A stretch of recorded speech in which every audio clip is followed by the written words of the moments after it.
Hello all. Welcome. I'm Carol Fletcher and I am the team lead, the current team lead for Messy Church Canada and for the planning committee that is bringing you this conference. I am delighted that you are here. You are some of the close to 150 people who have registered for this conference. And what a joy it is to see you and to have the opportunity to be with you today. Sessions in their entirety are being recorded, but only the main part of the session will be posted to the website for Messy Church Canada and our YouTube channel that we will be launching next week. And so if you have to be out of one of the sessions, you will be able to catch up along the way. So this conference has been more than 2 years in the making. And so I cannot thank the planning team enough for their hard work, their diligence, and their ability to pivot as we planned from in person with meals together and grab bags and museum tours and organizing a bus to putting all of that to the side and planning something that is online for you now. We have guest speakers from across the country and across the world.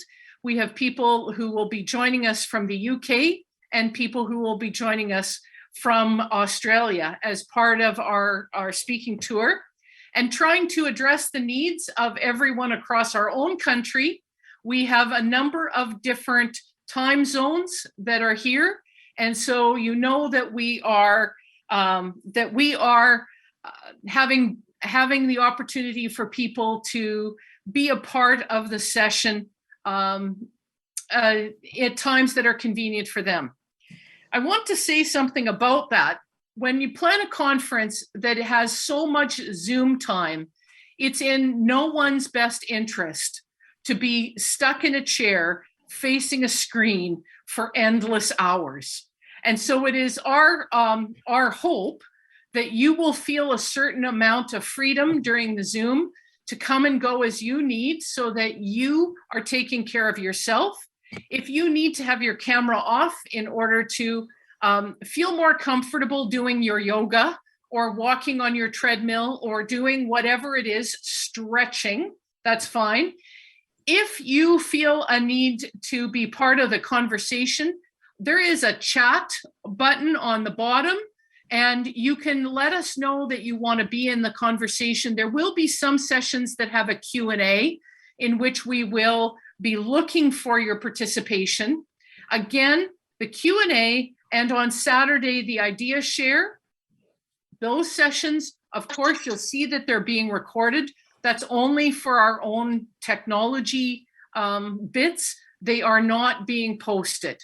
So if you ask a question, it's not going to come up onto the, it's not going to come up into the posting online. We are being very blessed from Graham Leachman, who is our broadcast technician, an engineer, and he is taking care of all of our technology needs. But really, the conference is about learning and it's about connecting and networking. And so we hope you will use the Zoom in the off hours of the presentation to do what we started to do this morning and just chat with one another. We are delighted that you're here and we are grateful for that. So without further ado, it is our honor and privilege to have an acknowledgement of the land today. It is being shared with us, prepared for us by Daniel Blakey, who is the Member of Parliament for Elmwood Transcona, the riding in which I live and many of the planning committee lives. And Daniel is also a regular participant of Messy Church, and he has been so for years. And so he is a big advocate of what we are doing, and he has nothing but appreciation for all of the share of ministry that you have. And so let us turn our attention now and acknowledge the land, this sacred place on which we live. Hi everybody, I'm Daniel Blakey, the Member of Parliament for Elmwood-Transcona and a member of Messy Church. Salut tout le monde, je suis Daniel Blakey, le député pour Elmwood-Transcona et un membre de la cathédrale Pêle-Mêle.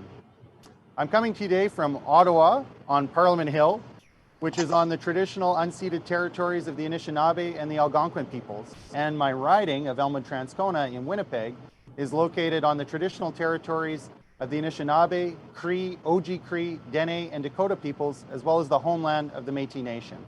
I know people are participating in the Messy Connections Conference from across the country, and there are many territories from which everyone is participating. So I'd invite you to do your own land acknowledgement in the chat so people can see all the many territories across the country from which people are participating. And I want to just take this opportunity to wish you a very good Messy Connections Conference and wish you all the best.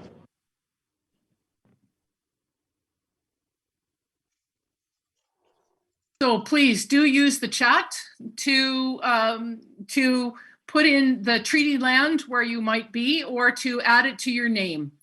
It's a privilege to have you here, and thank you to Daniel for doing that for us. We will play that treaty, that land acknowledgement each morning as we start. This morning, we are turning our attention to Susie McPherson Derendy, who has been a part of our planning committee and is sharing with us from her own story how we can use the story stick as a way of engaging people in Messy Church. And we see Messy Church as a way of moving forward in reconciliation as we recognize that stories can walk together. Susie, thank you so much for your leadership today, and welcome to being the main part of our screen. Thank you. Good morning, everyone, and greetings from Treaty 2, the ancestral territories of the Anishinaabe, and home to many other nations, including the Dakota, Métis, Dene, Nihiau, Anishinaabe, and many other nations. I'm going to start with a prayer in Cree, with some words in Cree. Kesemantu, kenanas kemetanana nos kagisaga. Sawen menan geminom bamatia. Uchihanan, anos wawahe gomata tugisaga. Kanuene menan. Ginanan gakanogi, gejoasmasa. Minanan enenosoen, ego minomachihon. Kenanas kematen. Thank you, everyone, for joining with me in those words. So I'd just like to start by sharing my story stick with you. I was a little worried earlier because I've been kind of looking around yesterday for all kinds of, I'm a bit of a collector, and looking around for all kinds of little bits and pieces of things that I could use today. And so in the dust of stuff that's collected, I was sneezing quite a bit earlier, and I was thinking I'm very glad that this is on Zoom and that I'm not sneezing over everybody and everything. And so I came across this little critter. This is probably my daughter's. It's only got one arm left. But just the things you come across when you, if you can see this little earring, it was an earring, sorry, that's upside down. I found outside on the sidewalk one winter, a couple of years ago, that I couldn't throw out. And so I thought that kind of is something, it's got a little bit of a loop for the earring hook. So that can be used. And so I'd sent a note saying, whatever you can collect. The story stick is like you might see something in a store that reminds you of an experience you had with your daughter, or a memory of your mother or your father, or the land you were raised in. But we can just collect whatever we have and tell our story with what we have.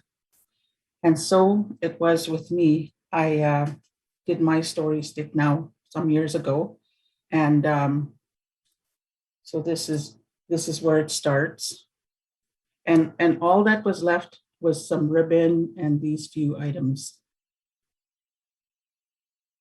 And my stick is not as long as I would have liked it to be. And I hope it's no indication of how long I'm going to be around. I'm just kidding. So I'm going to be taking my glasses on and off because I can see sometimes and other times I can't. And so I think my name is Susie McPherson Derendy. I'll just tell you a little bit about myself. I'm originally from Churchill, Manitoba. I was born and raised there and lived there till I was 21. I have been here in Brandon, Manitoba now for 35 years. And I also live and work in Beauchester at the San DeSoto Spiritual Center and have been there now for about 2 years. I was a student there for 5 years previous to that.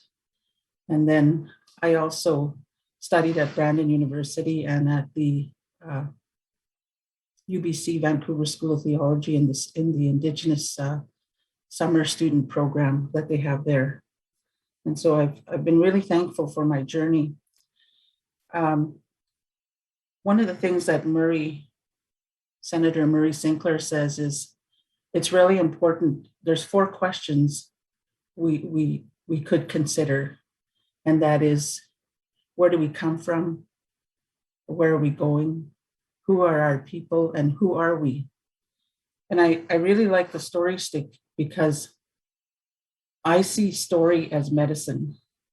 And in terms of reconciliation, the most important thing we can do in reconciliation is to know ourselves, to know our stories, to acknowledge the different experiences we've had in our lives that help us to be who we are and who we would like to be.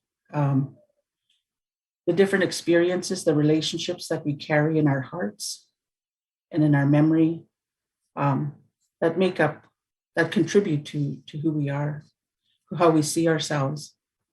And to me, that's a really important thing.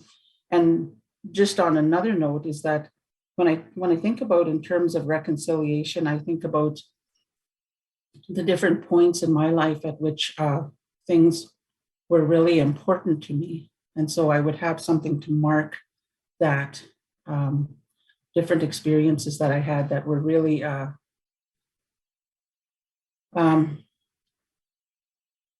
life-changing for me. So I'm going to tell you a little bit about myself, and then you can start thinking about things as you go, working on your story stick if you have one. I have another one that was started by one of the kids and wasn't finished. I'm going to work on that, but I'm going to show you this. So what was left of the supplies when I did this was my first story stick was this, and these ribbons are. So the pink is kind of, as I was thinking back then, the foundation of myself as a person, a girl, a woman, and so I put pink right on that whole area there, and so the burgundy ribbon, one of my favorite colors, is myself. Then I have 3. The next favorite color I have is this shade of green. And I have 3 of them there. And I have 3 sisters, Georgina, Verna, and Amanda. And then I have these 2. These are my other 2 siblings. I was my two oldest siblings were born where they needed full care. And so they've been in a home. They lived with us. They lived with my parents briefly when they were younger, when they were children, and then when it was noticeable that my parents weren't going to be able to provide full care, they were taken, and they have lived in a home now for, well, my sister just passed last year at 67, and my brother's 65. He works, he still lives there, and he's there on his own now. So I have these two sparkly, special looking ribbons to mark my two oldest siblings, Brenda, and then Larry. And then my next sibling was Amanda, Verna, Georgina, and then myself. And so there's a couple of things here that I had, there's a butterfly here that's got a little sparkles on there. It's one that I would mark for my mother. And then there's a heart here that I would put at the front there for my parent, for my dad. One of the really important things that my dad taught me through his prayer when I was growing up was that God is love. At the end of every prayer, that's what he said. He said, God is love, amen. So we would pray for our food, or we would pray for others, and he always ended with that. And so I think of the heart as a representative of love, and what my dad taught me. And my dad was also a very loving, kind, and gentle person. I always think that I'm a combination of my mother and my father. And my mother was she only spoke Cree, and she really only spoke when she had to. I think she really, she was very connected to the land, her spirituality. She was at her best and her strongest when she was out doing something on the land with fishnets, or hanging clothes on the line, those kinds of things. So I have a period of with nothing here that I had hoped to put in different memories and things that I had. There's some pretty beads that I have here, different shades of gray and light blue and colors that I really like, that I put as a time before I had my children. And there's many different beads on there that could tell of many different experiences that I had to help me to be, that helped me to acknowledge many different things at that time about my life. And there's some stories that have been told, and there's some that have yet to be told. This part here, like I said, these were things that were there when it was my turn to collect. I'm just going to hide this. Okay, here we go.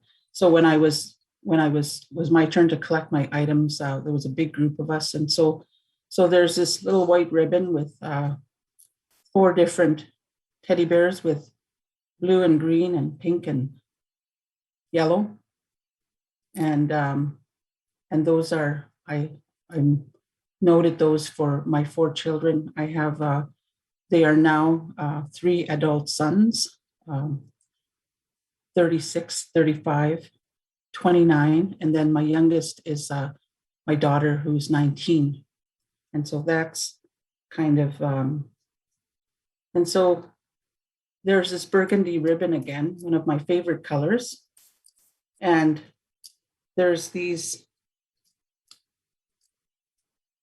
pretty shell type that I strung ribbon through. And those are my 3 sons. Leonard, Nathan, and Truman, and that I carry close to my heart, who I see as gifts from the Creator, teachers in my own life. And at the time of this story stick, I'd had my daughter later in life. I actually had her when I was 41. And it was really interesting. My daughter was a gift to me at that time in my life. I'd had the 3 boys, and I had struggles in my childhood. We all have.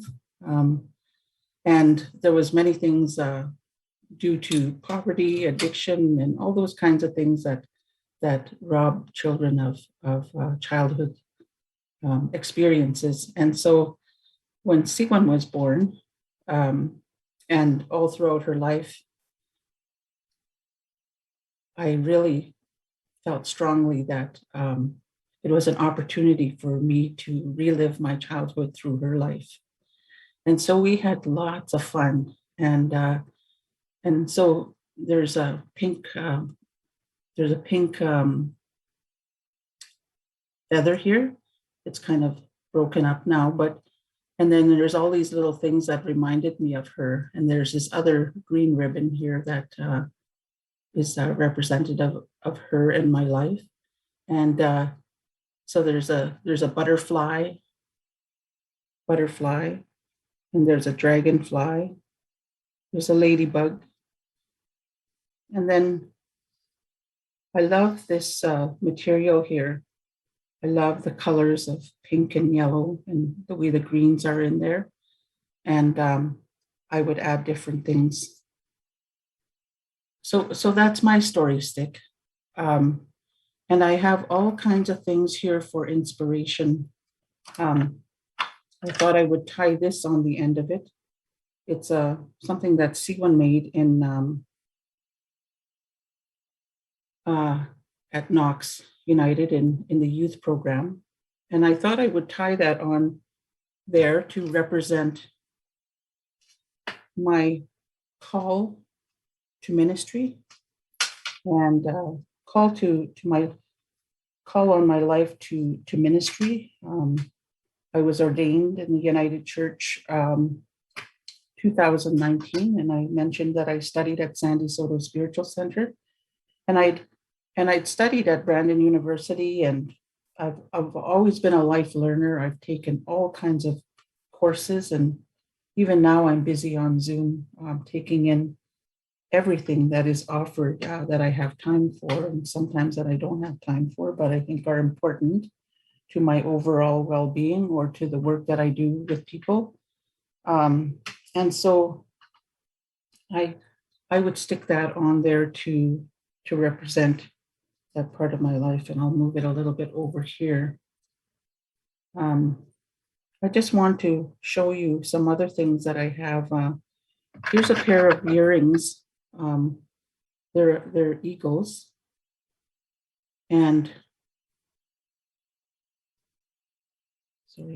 it's a pair of earrings, and I lost one of the hooks. I suppose I could just put another hook on there, but I thought I would stick that somewhere on there too, because one of the things that has happened for me, I have been quite involved in the blanket exercises, and every opportunity that I have to sit as the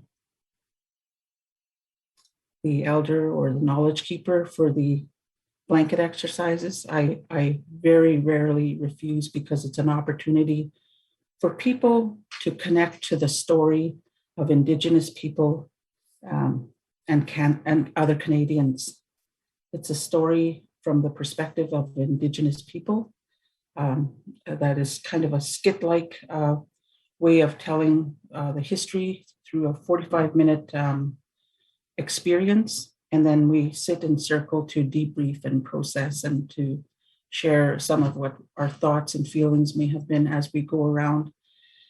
And one of the things that I talk about often is the story of personal reconciliation.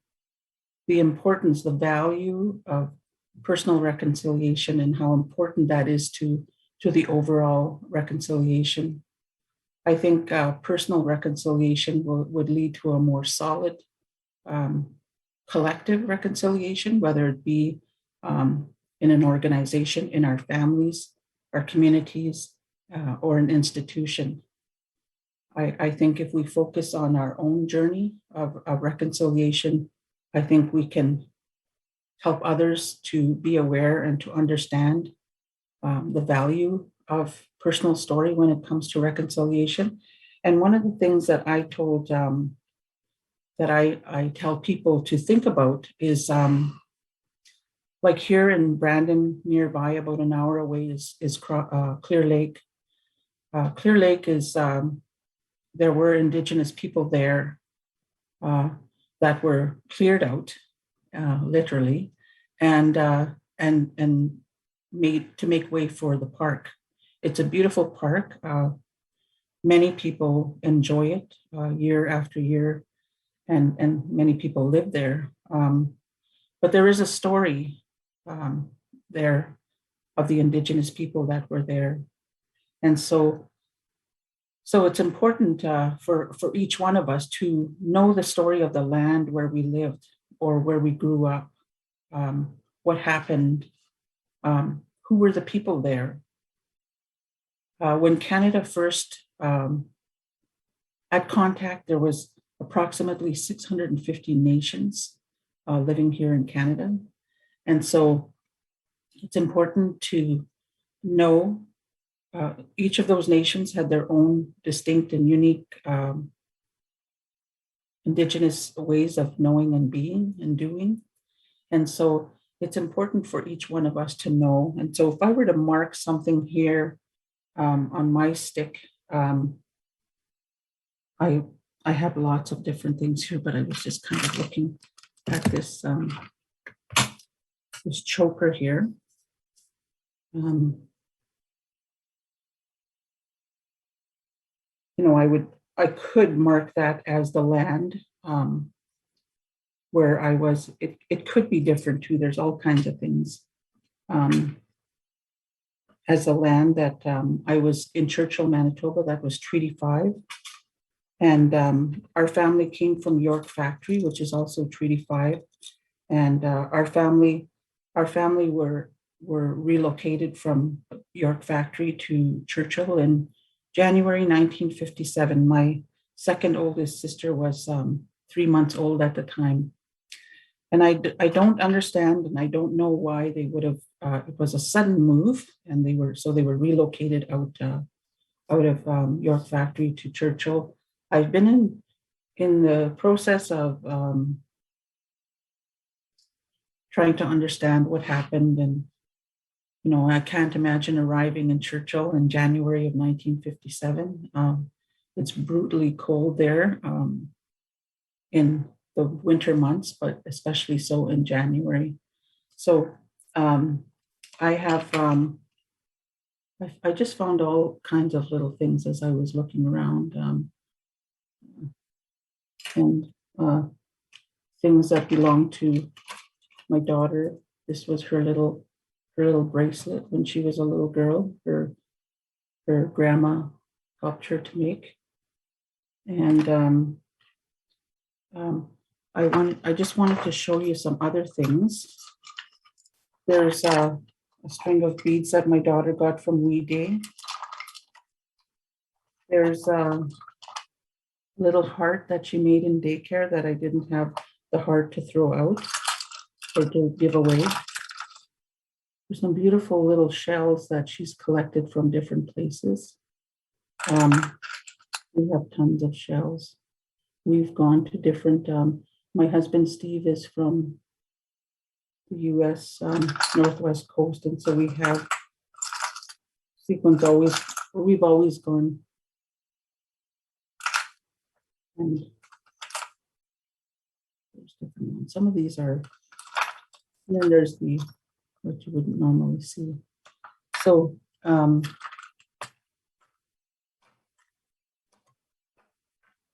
so I have all kinds of different things. So you can use buttons. I have piles of buttons in here in my little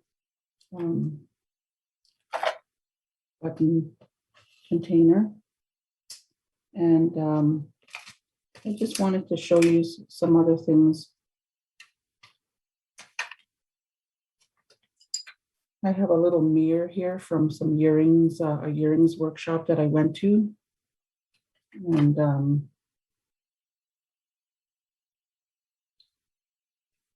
so as I was thinking about this, you can also do a stick for each one of your children. Segwun was started playing the cello when she was 3, and she played until she was 18 through the Suzuki Talent Education Program. And I thought that I would find some things to mark those kinds of things. And really, these things are just markers, and it's not even. For me, it's not even as important what it is that's going to mark the memories or the different things throughout life that we've experienced or that were meaningful to us. It's not even so much what it is, the ribbon or anything like that. It's just how it helps us to understand our own story in a deeper way. And so this is in one of the really important experiences that Segwun and I had during my last year of study at Sandy Soto. We went on a global awareness trip that was led by Deanna Zanting, who was the keeper of the Learning Circle at that time.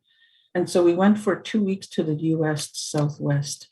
And this was something we got from the Grand Canyon. So I thought that is probably something that I would hang on there as to mark that occasion, or something that Segwun might, because I decided I would take Segwun with me on that trip, and it was really one of the highlights of her young life.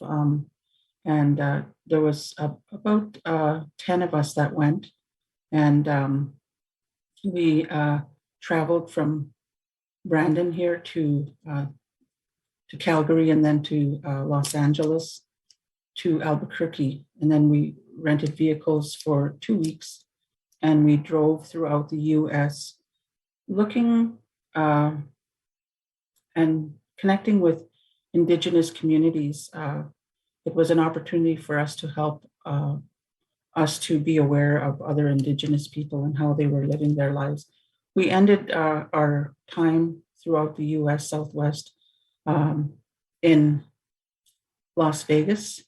And just before that, the day before, we went to the Grand Canyon. And it was just a very special experience. And so that would be something that I would put on there as a marker of a real special time for Segwun and I. This necklace that I'm wearing, when I graduated at Sandy Soto from the ministry training program, one of my students, the ladies who was a student also and who was just ordained recently, made this necklace for me. And it has a cross, and it has the little moccasins. And I don't wear jewelry very often, but this is something that I would probably put on there. So one of the regrets that I have about this stick is that it's very short. And so I would have a bigger, longer stick. I think as we go along in life, as we grow older, we learn to appreciate more of our memories and our experiences of life. This is another story stick that was started by one of the children that I was doing story sticks with. So she's got all the colors. And then this is a necklace that was made by an Anishinaabe grandmother who collects these little things, are the seed from one of the berries. And I can't remember exactly which berries, but her and her family, they collect these berries and they use them as beads. So those are right here in Manitoba, and I love this little button with the bird on the flowers, and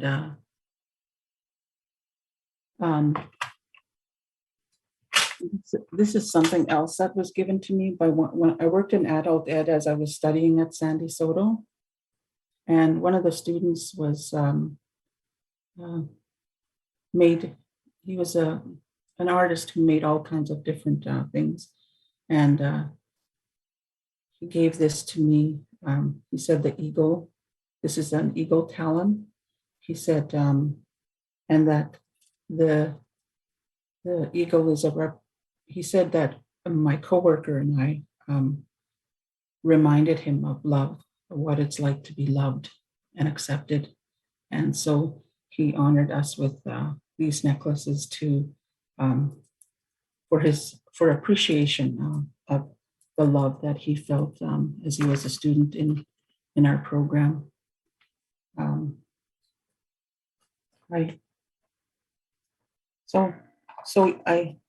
This is one. I'm quite the collector. This was one of my sons that probably got from church or camp or somewhere. And this was something that Segwun made. I thought I might wrap that around a stick, part of the stick. And she has her name and the date, but I can't read the date. But it must have been when she was very young, because the printing is quite telling. So in getting back to the value of story, as I've gotten older, my focus is on my own story and what I need to do to process different things that happened in my life. And there's so many different ways that we can do that. I think the story stick is a place to start. We can go back and add different things. We might even have, I was just thinking that we probably could have had a whole story stick about our US Southwest trip.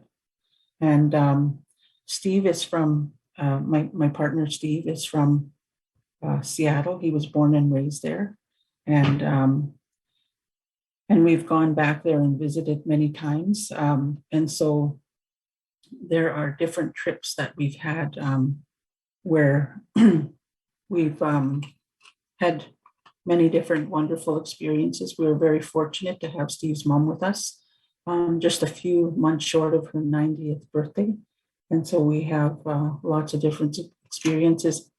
I have a shell collection made for, I see it as made for story stick or making necklaces. And so when I was doing story sticks with the girls during our, I used to have a girls drum group, and we did story sticks once, and I had this collection I purchased from Michael's of shells.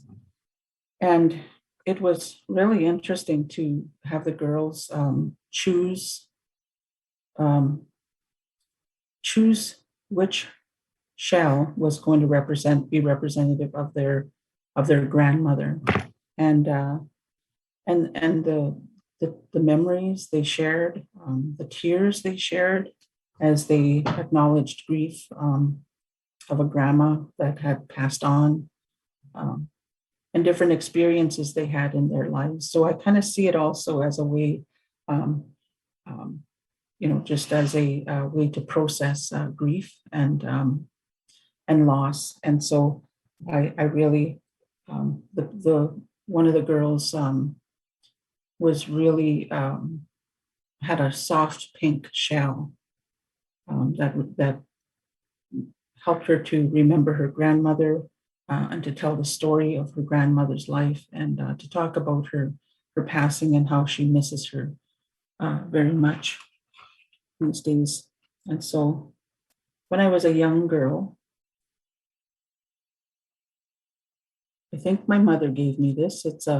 Or it might have been in her sewing box. It's a pincushion from Churchill, Manitoba. And so I just have that in my sewing box. And I was looking at this earlier. This is something that I bought from a Hopi gift shop when we were on our US Southwest trip. And I love the bear on there and the beads on the end of it. I was thinking that the beads could be representative. The color of the beads could be representative of so many different things also. Earlier I was and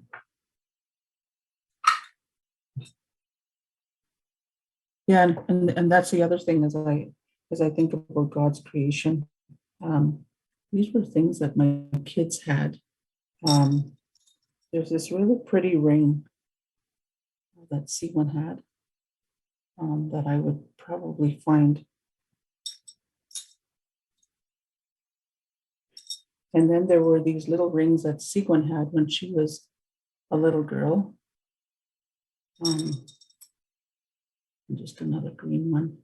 But the other thing that is possible too is you could go for a walk. I know when we did a children's programming learning circle earlier this year in January, we did it on Zoom. And so except for a few items that we were asked to bring with us to the learning circle, most of what we used was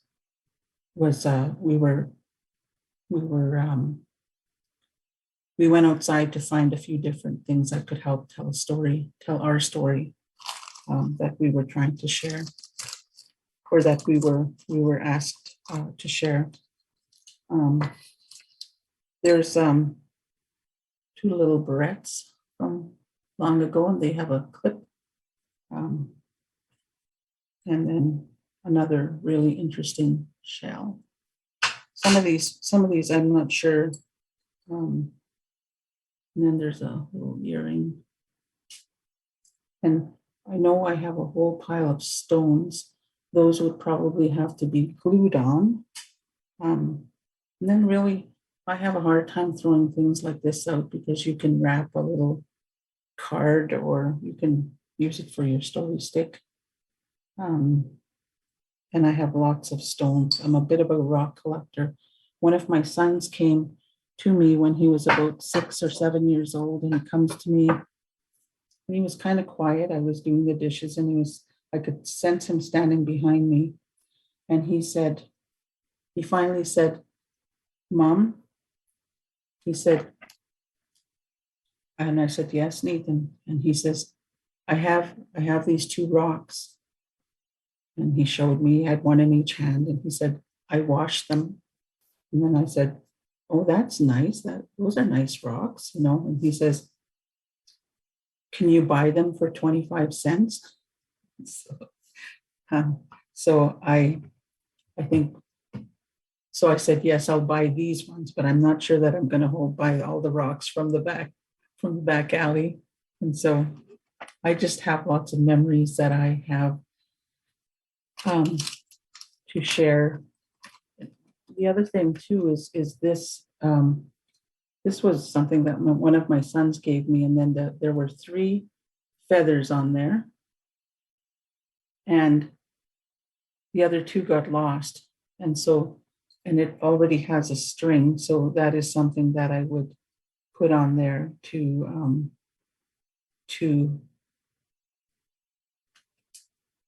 keep my son's memory of his different skills and gifts. I'm very fortunate that 2 of my sons are artists and musicians. So that is my story of my story stick. Like, I have a big long story, and I won't tell it all to you. But I think that the journey of my personal reconciliation has really been the most important thing as I share with others. and part of that reconciliation is accepting many different things that happen along the way, debriefing different times of anger and grief. But it's also been celebrating. I find as I process anger and grief and those kinds of things, that the memories of my childhood and all the wonderful experiences of growing up on the land and being able to be home with my parents. I did not go to residential school. When my mom married my dad, she lost her treaty. And so those who went to residential school were those that were treaty. And so all my first cousins, all my relatives went. I remember the days when they would leave on the train. It would be really quiet after they left, and until they came home again over the holidays. And but I always say, you know, I stayed home, and I was raised you know, we struggled with poverty, and there was addiction, and there was some abuses and different things that we had. We lived in a 2-room house, and there was no running water, or there was just a wood stove. And some of you know, Churchill does not have very many trees close by. And so those were the hardships of life that we endured, those of us who stayed home from residential school. But I also was able to be there for the times of family. My parents spoke only Cree, so to be able to hear the language all the time, every day, to be influenced by my dad's gentleness, and my mother's connection to the land, to help with plucking geese and filleting fish, taking fish off the fish net, helping to collect wood, helping mother in the kitchen, those kinds of things. We had those, and so my experience was tragic in one different times, but it was also very, very loving and caring also. My parents were really unique individuals, had gifts. They were not educated, by the way, but they had skills and gifts that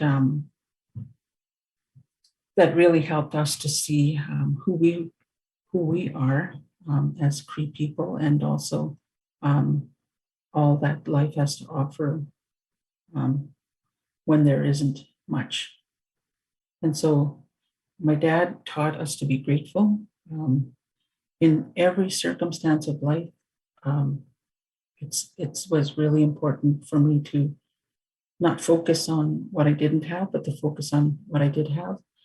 When I was doing circles with kids, drum circles with kids, we would begin with a song, a drum song. The drum is a instrument of prayer, as are the songs. Most songs are prayers.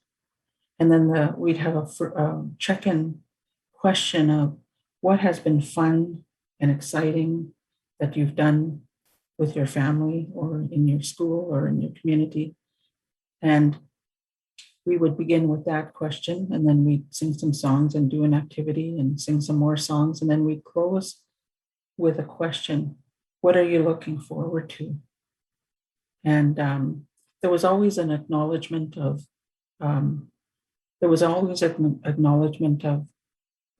they would answer those questions, but then they would share some struggles here and there. And I hoped that would help them to understand that that even in our deepest struggles, there is always something to be thankful for. It doesn't take away or minimize the challenges of life, but it really helps us to know that there is still something to give thanks for. And so today I give thanks for each and every one of you. I hope that I've been able to give you something to think about in terms of your own story. I think of the story stick as a way of processing our lives and things that happen, maybe things that we hope for. I think that's what I put when I put this material down.